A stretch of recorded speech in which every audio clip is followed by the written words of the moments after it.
In Taiwan, it's election season, possibly their most important one in recent times. Just look at the backdrop. More tensions, more military drills, and more Chinese incursions. So the next president will have to be ready, not just for domestic issues, but also for the growing threat from China. Which brings us to the newest candidate, Terry Gou. He's the founder of Foxconn Technology. The name should be familiar. Foxconn is the biggest maker of electronic components. Their top client is Apple.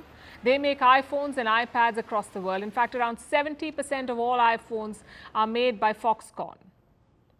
And this man founded the company. He ran it for close to 45 years. But in 2019, he stepped down from day-to-day management. His current net worth is around $7.4 billion, which makes him the sixth richest person in Taiwan. Now back to his candidacy. Terry Gou announced his bid on Sunday. He's planning to run as an independent candidate. So no political party, he's running alone. Now for any Taiwanese politician, China is an important question. It's not just about policy, it is an existential question. China considers Taiwan to be a long-lost province and Xi Jinping wants it back. He hasn't ruled out a military invasion to do so. But Taiwan rejects this claim. They like their independence and their freedoms. So what does China, or what does Gou make of China in fact? He says he will not let Taiwan become the next Ukraine. This is what he said. Taiwan must not become Ukraine, and I will not let Taiwan become the next Ukraine. I implore the Taiwanese people to give me 4 years. I promise that I will bring 50 years of peace to the Taiwan Strait. Basically, no war. That's his promise. We'll see how serious he is. But first, some background on Taiwan's politics. The current president is Tsai Ing-wen. She leads a party called the DPP, the Democratic Progressive Party. Now, President Tsai is on her second term, so legally she cannot contest again. The main opposition party is called the Kuomintang. They ruled mainland China for more than 2 decades, but in 1949 they fled to Taiwan. They were defeated by the Communist Party. Both the DPP, the ruling party, and the Kuomintang oppose China's claims. They reject reunification with China. They want to remain independent. But there's a key difference.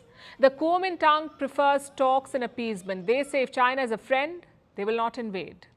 So build closer ties with Beijing. Well, good luck with that. President Tsai and her party, the DPP, are more muscular. Under them, Taiwan has moved closer to the West. So which camp does Terry Gou belong to? In 2019, he did try to win the Kuomintang's nomination for president. He couldn't, so he dropped out. This year, he tried again, but the Kuomintang rejected him once more.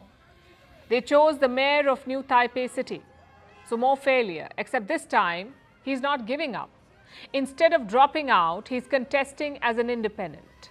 Terry Gou must secure around 300,000 signatures.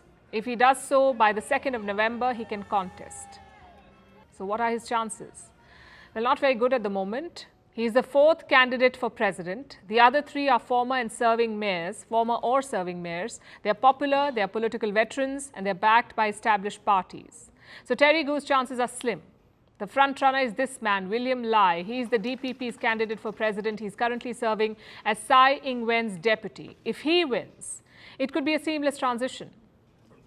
We'll know that by January next year. But for now, back to Terry Gou. What kind of president would he be? He still owns around 12% shares in Foxconn. That's where he gets his money from. And where does Foxconn get its money? From China. Around 70% of the company's revenue is from the mainland. They have dozens of factories there, including the biggest iPhone factory with 100,000 workers. It's a clear conflict of interest. Terry Gou's fortune is linked to China. If China is not happy, they can turn the screws on Foxconn. And what does Terry Gou think of that? He says he will sacrifice his personal assets to prevent war. If I can prevent China from attacking Taiwan by sacrificing my personal assets, I'm willing to become a worker in a molds factory. If then they won't attack Taiwan. But I will not follow their orders or instructions. 2 problems with that. 1, easier said than done. And 2, they're really not his assets, are they? Just put yourself in Xi Jinping's shoes. You have the chance to create history, to do what Mao Zedong could not do, to invade and reunify Taiwan.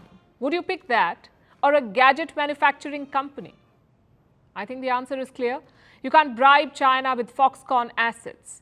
Only military and political deterrence will work, which is why this election is so very important. Stability in the Taiwan Strait is key for the whole world. And this election could determine what that stability looks like. One based on balance of power or one based on appeasement.